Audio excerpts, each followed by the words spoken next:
사도신경으로 신앙을 고백합니다. 나는 전능하신 아버지 하나님 천지의 창조주를 믿습니다. 나는 그의 유일하신 아들 우리 주 예수 그리스도를 믿습니다.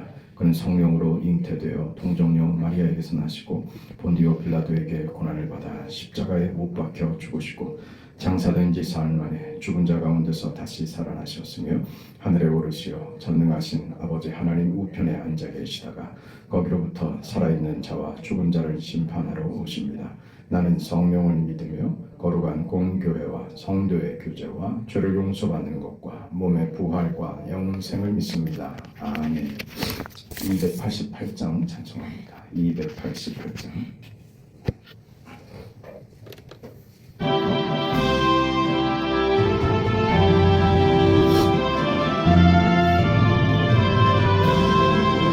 예수를 나의 구주 삼고 성령과 피로서 거듭나니 이 세상에서 내 영혼이 하늘의 영광 누리노라. 이것이 나의 간증이요 이것이 나의 찬송일세. 나 사는 동안 끊임없이 구주를 찬송하리로다. 온전히 주께 맡긴 내 영 사랑의 음성을 듣는 중에 천사들 왕래하는 것과 하늘의 영광 보리로다. 이것이 나의 간증이요 이것이 나의 찬송일세.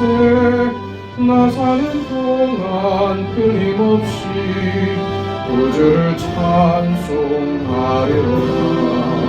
주 안에 기쁨 누림으로 마음의 풍랑이 잔잔하니 세상과 나는 간 곳 없고 구속한 주만 보이노라.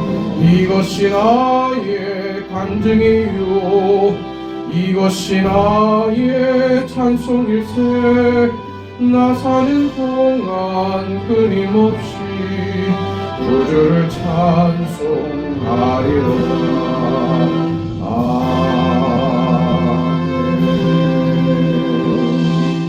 아멘. 하나님의 말씀 고린도후서 11장 16절 마지막 33절까지 읽겠습니다. 고린도후서 11장 16절부터 33절까지입니다. 하나님의 말씀을 우리 함께 읽습니다. 내가 다시 말하노니 누구든지 나를 어리석은 자로 여기지 말라. 만일 그러하더라도 내가 조금 자랑할 수 있도록 어리석은 자로 받으라. 내가 말하는 것은 주를 따라 하는 말이 아니요 오직 어리석은 자와 같이 기탄 없이 자랑하노라. 여러 사람이 육신을 따라 자랑하니 나도 자랑하겠노라. 너희는 지혜로운 자로서 어리석은 자들을 기쁘게 용납하는구나. 누가 너희를 종으로 삼거나 잡아먹거나 빼앗거나 스스로 높이거나 뺨을 칠지라도 너희가 용납하는도다. 나는 우리가 약한 것 같이 욕되게 말하노라. 그러나 누가 무슨 말에 담대하면 어리석은 말이나마 나도 담대하리라. 그들이 히브리인이냐 나도 그리하며 그들이 이스라엘인이냐 나도 그리하며 그들이 아브라함의 후손이냐 나도 그러하며 그들이 그리스도의 일꾼이냐 정신없는 말을 하거니와 나는 더욱 그러하도다. 내가 수고를 넘치도록 하고 옥에 갇히기도 더 많이 하고 매도 수없이 맞고 여러 번 죽을 뻔하였으니 유대인들에게 40에 하나 감한 매를 5번 맞았으며 3번 태장으로 맞고 1번 돌로 맞고 3번 파손하고 일주야를 깊은 바다에서 지냈으며 여러 번 여행하면서 강의 위험과 강도의 위험과 동족의 위험과 이방인의 위험과 시내의 위험과 광야의 위험과 바다의 위험과 거짓 형제 중의 위험을 당하고 또 수고하여 애쓰고 여러 번 자지 못하고 줄이며 목마르고 여러 번 굶고 춥고 헐벗었노라. 이 외의 일은 고사하고 아직도 날마다 내 속에 눌리는 일이 있으니 곧 모든 교회를 위하여 염려하는 것이라. 누가 약하면 내가 약하지 아니하며 누가 실족하게 되면 내가 애타지 아니하더냐. 내가 부득불 자랑할진대 내가 약한 것을 자랑하리라. 주 예수의 아버지 영원히 찬송할 하나님이 내가 거짓말 아니하는 것을 아시느니라. 다메섹에서 아레다 왕과 왕의 고관이 나를 잡으려고 다메섹 성을 지켰으나 나는 광주리를 타고 들창문으로 성벽을 내려가 그 손에서 벗어났노라. 아멘.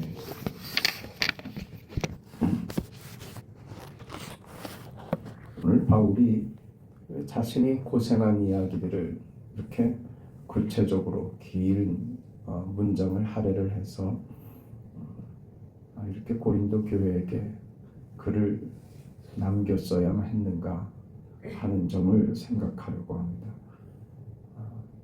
고린도 교회의 모습과 저들의 가치관과 저들의 신앙관에 따르면 바울은 저주받은 인생입니다. 도대체 너는 뭘 잘못했길래, 무슨 죄가 이렇게 많길래 당신의 인생은 이렇게 고통스럽고 이렇게 고달프고 힘이 드냐? 그런 사람을 어찌 우리가 사도로 받아들일 수 있겠느냐? 그게 저들의 결론이었지 않습니까? 거짓 교사들, 그 사탄의 일꾼들이 고린도 교회에게 심어준 것이며 저들 또한 그렇게 받아들였습니다. 이게 바울에게 있어서는 기가 막힌 일이었죠. 그 교회 안에 들어와서 교회에 가장 큰 문제를 일으키는 것은 어떤 그 도덕적으로 문제가 되거나 교회를 뭐 그냥 시끄럽게 하는 그런 어떤 사건에 있지 않습니다. 그런 문제는 어찌 보면 굉장히 단순하고 해결 가능한 그런 작은 문제라고 할 수 있습니다. 지금 고린도 교회에서 우리가 보는 것처럼 정말 큰 문제는 말하자면 사탄이 교회를 공격하면서 교회를 넘어뜨리려는 사탄의 목적, 결정적인 것은 어디가 있냐면 그건 도덕적인 흠결을 내는 데 목적이 있지 않습니다. 사탄이 건드리려는 결정적인 것은 그 복음을 무너뜨리는 겁니다. 그 바울이 고린도 교회에 가르친 복음은 뭡니까? 복음은 결국 무엇이냐면 우리 구원은 하나님의 은혜로 이루어진 것이다. 그 얘기였죠. 그 은혜가 어떻게 임했느냐 하는 설명들은 우리 신앙의 방향이 어떠해야 되며 우리 신앙이 어떤 삶을 추구해야 되는지를 그 구원의 방법을 통하여 또 가르치시는 것이죠. 그게 뭡니까? 성육신이죠. 성육신과 십자가의 죽음으로 구원을 이루신 것이다. 이게 우리에게 은혜로 찾아와서 이 예수를 믿으면 구원을 받는 결과, 이걸 하나님이 우리에게 은혜로 허락하셨다. 이게 바울이 전한 복음입니다. 말하자면 우리 인생, 구원받은 우리 인생의 삶의 가치는 어디서 발휘되느냐? 섬김으로 가는 거다. 희생으로 가는 거다. 십자가로 가는 것이다. 이렇게 가르친 것이죠. 하나님의 나라는 무슨 권력에 있지 않다. 세상 권력에 있지 않다. 하나님의 나라는 희생하고 섬기고 진리와 생명과 영광의 나라, 그 나라는 섬김에 있다. 희생하는 데 있다. 심겨지는 것이다. 이런 가르침을 주었죠. 그런데 지금 거짓 교사들이 와서 이걸 무너뜨리는 겁니다. 우리 신앙의 이 가장 중요한 이 지점이 무너지면 우리는 갈 바를 놓쳐버립니다. 그럼 늘 얘기하는 것처럼 고린도 교회가 겪고 있는 이 문제예요. 자기 우월감으로 가든가 열등감으로 가든가 자괴감에 빠져서 아무것도 못하는, 아무것도 하지 못하겠다고 하는 자기 포기로 가든가 자기 우월감으로 가서 비난하고 비방하는 자리로 가든가, 그래서 교회가 깨져버리죠. 지금 이걸 거짓 교사들이 만들어낸 겁니다. 성공적으로 만들어냈죠. 이 지점을 지금 바울이 자신의 삶을 이야기하면서 이 지점을 지금 바로 잡고자 하는 것입니다. 바울은 하나님의 나라는 섬기는 데 있다로 가르쳤지만 지금 저들에게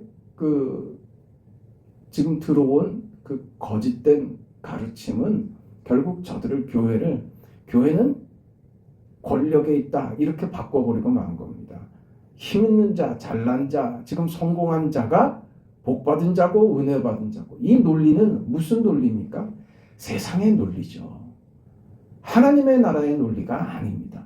교회의 논리가 아닙니다. 믿음으로 구원받은 삶의 논리가 아닙니다. 세상의 논리 말입니다. 권력을 지향하는 그 권력 지향적인 그런 세상의 논리 말입니다. 힘 있는 자가 모든 것을 다 갖습니다. 이긴 자가 모든 것을 다 가져갑니다. 승자 외에는 의미와 가치가 없습니다. 이게 세상의 논리입니다. 그래서 서로 힘을 가지려고 하죠.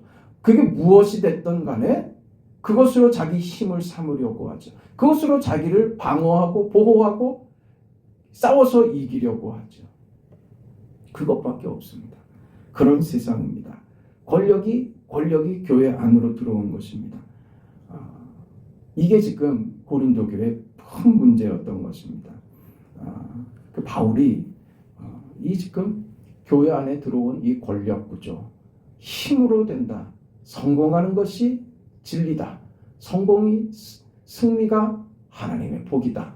그것으로 우리 인생이 판단된다. 라고 하는 권력을 가지고 들어온 이 교회, 거기에다가 바울이 그렇게 얘기하는 겁니다. 너희들 잘 생각해봐라. 그럼 나를 잘 봐라. 나는 그렇게 얘기한 바가 없고 내가 너에게 보여준 나의 인생이 그러지 않았다. 지금 그 얘기하는 것입니다. 누가 그 자랑을 한다고 하면 내가 자랑할 것이 얼마나 많느냐. 나도 얼마든지 자랑할 수 있다. 그 거짓 교사들이 너희를 이렇게 만드니 부득불 내가 자랑해야지 되겠다. 나의 미련함을 용서해달라고 하면서 바울이 자기 얘기를 하는 거예요. 내 얘기하는 거 정말 부끄러운 일이지만 지금 이 상황에서 내 얘기를 안 할 수가 없다. 왜? 바울을 걸고 넘어졌거든요. 내 얘기를 안 할 수 없다 이거죠. 그럼 내 자랑을 좀 하겠다. 내 자랑이 뭐냐? 뭐 얘기하는 거예요? 나 고생한 거 얘기하는 거예요. 나 이렇게 고생했다 이거죠. 그게 내 자랑이다 이렇게 말을 하는 거예요. 고린도 교회 성도들은 어떻게 생각하는데요? 그것이 잘못됨의 증거라고 생각하고 있는데 너희들이 잘못됐다고 이게 저주받은 인생인 것처럼 판단하는 그것이 내 자랑이다. 이렇게 받아치고 있는 것입니다. 생각해봐라. 누가 이익을 얻지 않고 일하는 사람이 있냐? 보상받지 않고 일하는 사람이 어디 있냐? 내가 무엇을 얻으려고 무슨 보상을 기대하며 내가 이렇게 내 인생을 내가 이렇게 살았겠느냐? 내가 너희들에게서 내가 보이지 않았느냐? 무슨 내가 너희들에게 보답을 받은 것이 있느냐? 보상을 받은 것이 있느냐? 연보를 내가 받은 적이 있느냐? 내가 왜 너희들에게 그렇게 했는지 생각해봐라. 내가 왜 아무런 보상 없는 일에 이 고생을 했는지 생각해봐라. 그것은 내가 하는 일이 하나님의 일이기 때문에 나는 어떤 대가와 보상이 없어도 이 고생을 나는 만족하며 감사하며 이 삶을 나는 살아가고 있다. 왜 이 삶을 내가 살아가느냐? 하나님의 일이기 때문이다. 어떤 하나님이요? 예수 그리스도로 말미암아 예수 그리스도를 죽이려고 덤벼들었던 나, 그리스도의 복음을 방해하려고 했으며 복음을 무너뜨리려고 했으며 그 복음의 사람들을 잡아 죽이려고 했던 하나님과 원수되었던 내게 하나님은 오히려 은혜를 베푸셨다. 은혜를 베푸신 뿐만 아니라 그 은혜의 일꾼이 되게 하셨다. 그러니 내가 감사함으로 이 인생을 살 수밖에 없지 않겠느냐. 그래 내 인생을 나는 떳떳하게 자랑스럽게 이 인생을 산다. 그래서 나는 내 고생이 나의 자랑이 됐다.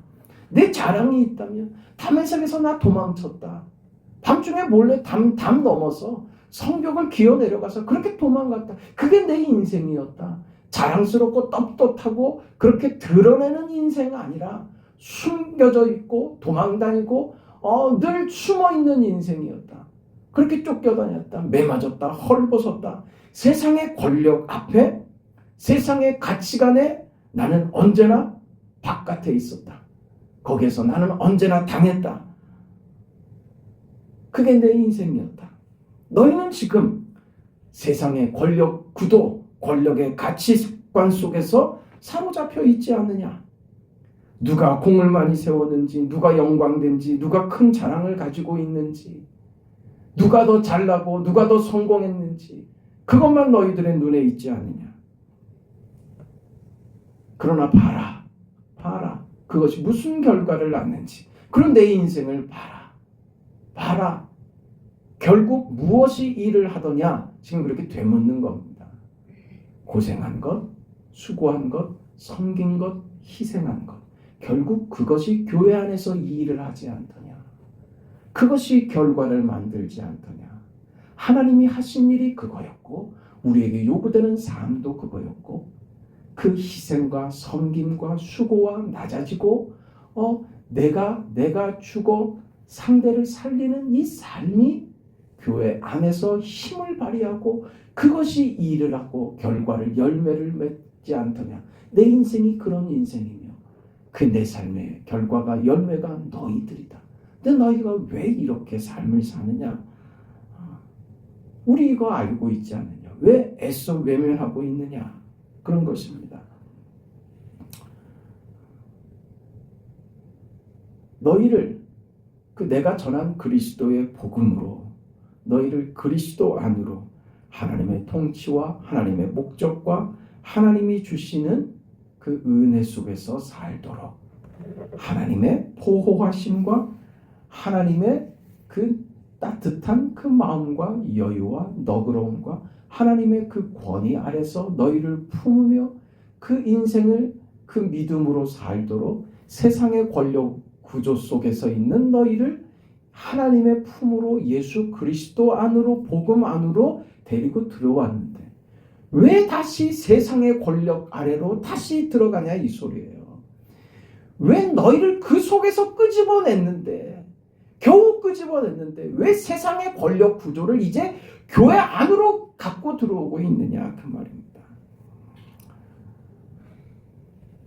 하나님의 의가 너희를 통치하고 하나님의 그 의가 내 삶을 지배하고 있다. 그 인생을 나는 산다. 그게 내가 고생한 것이다. 그 얘기로 가는 겁니다. 그 바울이 겪고 있는 이 하나님의 의는 그래서 다른 말로 하면 자비가 되고 긍휼이 되고 사랑이 되고 기쁨이 되고 그런 것입니다. 이 신앙적 원리와 우리가 믿음으로 산다는 것에 어떤 기준과 하나님의 통치의 이런 수단들이 이게 도덕화돼 버리면요.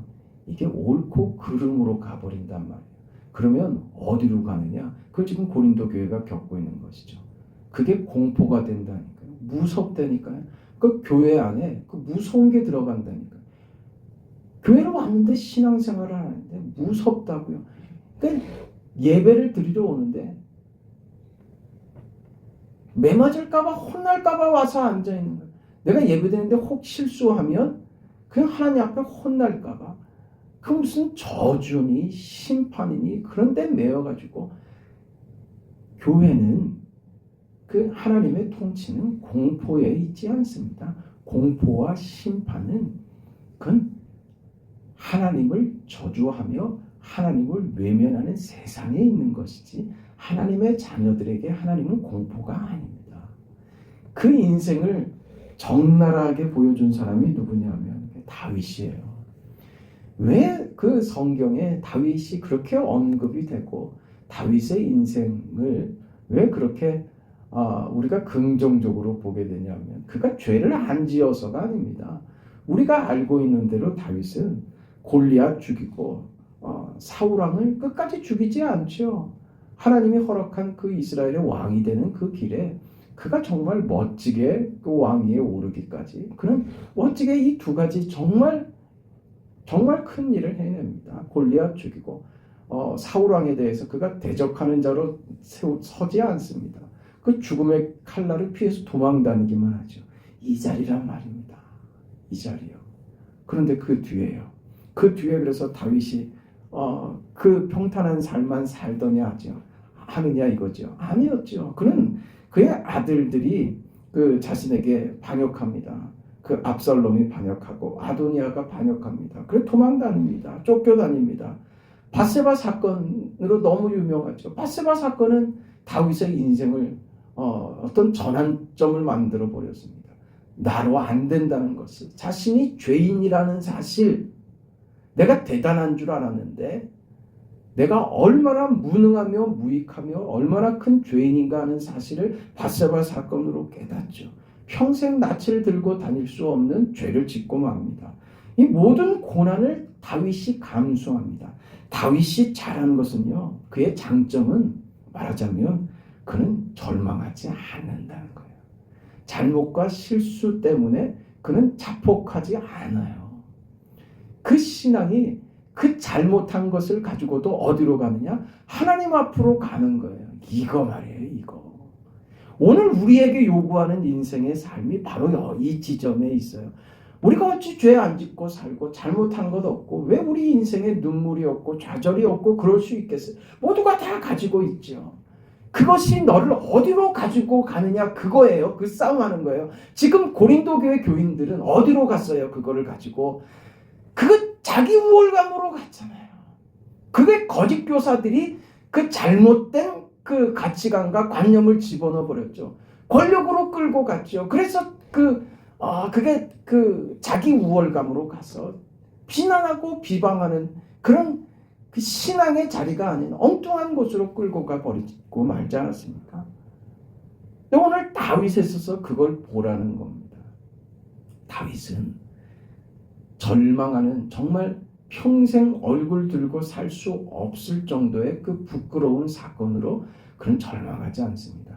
그 부끄러운 상태로 사는 거예요. 산다고요. 그 수치감을 느끼며 날마다 그 죄책감에 사느냐, 그런 의미가 아니라 그것을 가지고 안고 사는 겁니다. 그게 무슨 말입니까? 죄책감에 산다는 말이 아니라 적극적으로요. 그래서 나는 하나님이 필요합니다. 이걸로 가는 거예요. 하나님만 붙들고 하나님의 은혜가 필요합니다. 늘 이 자리로 가는 거예요. 아들들이 반역할 때 그래서 그는 하나님만 붙잡을 수밖에 없는 거예요. 그 아들들이 미워서 저들을 죽이고 싶은 곳으로 가지 않습니다. 내 아들 압살롬은 어찌 되었느냐, 내 아들 압살롬은 어찌 되었느냐, 늘 그렇게 얘기한다니까요. 자신을 대적하는 아들을 향해서 늘 연민의 마음과 압살롬은 걱정하는 마음으로 그가 선단 말이에요. 그게 왜 그렇게 되냐 이거죠. 다른 거예요. 다른 인생과 다른 삶을 사는 것입니다. 바울이 자신이 이런 고통 속에, 이런 고난 속에 정말 일반적인 사람들이 겪지 못하는 인생을 그가 살면서 한 번 겪는 것도 아니고 수없이, 아니 예수를 만난 이후에 그가 순교하기까지, 죽음에 이르기까지 그의 전생애가 이런 고난 속에 있었다고 봐야 됩니다. 그가 그러면 예수를 만난 것이 불행이었느냐? 그의 그동안의 잘못을 하나님은 이 고난으로 그에게 갚으라고 요구한 것이냐? 그렇지 않죠. 바울은 이 생애를 살아가면서 이것이 나의 자랑이라고, 이것이 나의 자랑이라고 이야기합니다. 자신에게 일어난 이 모든 것이 나의 자랑이다. 나는 하나님께 붙들려 있다. 하나님이 우리에게 요구하시고 허락한 인생은 바로 이 자리에 있다. 바울의 이 고백에 오늘 우리가 바울의 인생을 하나님이 흔드셨듯이, 다윗을 그렇게 흔드셨듯이 바울을 통해서 오늘 우리의 인생이 이렇게 한번 흔들려 봐야 됩니다. 나에게 자랑이 있다면 나는 도망간 게 내 자랑이다 했던 것이 우리를 흔들어야 됩니다. 나는 보잘것없다. 나에게 자랑하라고 한다면 나 도망다닌 것, 매맞은 것, 그게 내 자랑이다. 그게 나 자랑할 것 없다. 내세울 것 없다. 나에게 굳이 자랑하라고 한다면 나 믿음으로 못났지만 믿음으로 살아낸 내 인생이다. 이게 내 자랑이다. 손해본 것, 이게 내 자랑이다. 그게 하나님 앞에서 내 자랑이다. 나만 그런 것이 아니라 당신도 나와 같기를 내가 바란다. 이 여유와 이 떳떳함과 이 당당함이죠. 하나님이 그리스도 예수 앞에서 나를 부르신 내 인생, 나를 영광스럽게 하기 위하여 세상의 가치 속에서 나를 결정하지 않으셨습니다.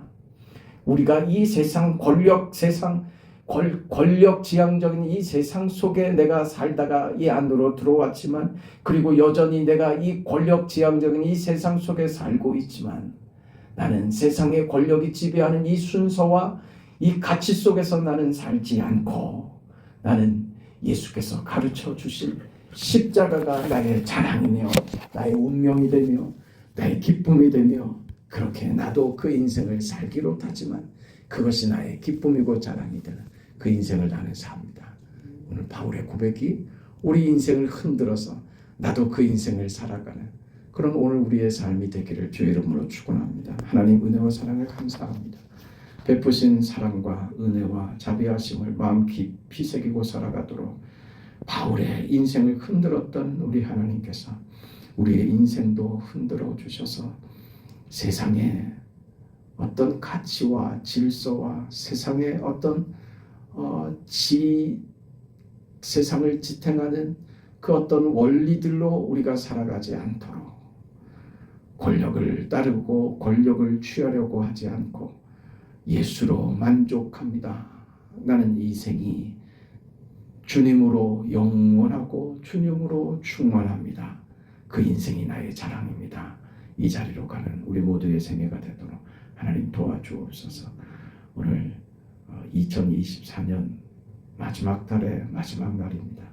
이 하루도 온전하게 하나님께 맡기오니 하나님께서 복에 복을 더하시고 송구영신으로 지난 것, 못났던 것, 부족했던 것, 슬프고 괴로웠던 것 다 지나가 버리고 밝은 2025년을 영광스럽게 기쁘게 희망차게 그렇게 기다리며 하나님이 하실 일을 우리에게 허락한 위대한 인생을 이 한 해에 또 하나님께서 어떻게 이루실지 기대하며 오늘 한 날을 우리에게 주어진 날들을 살아가게 하여 주시옵소서.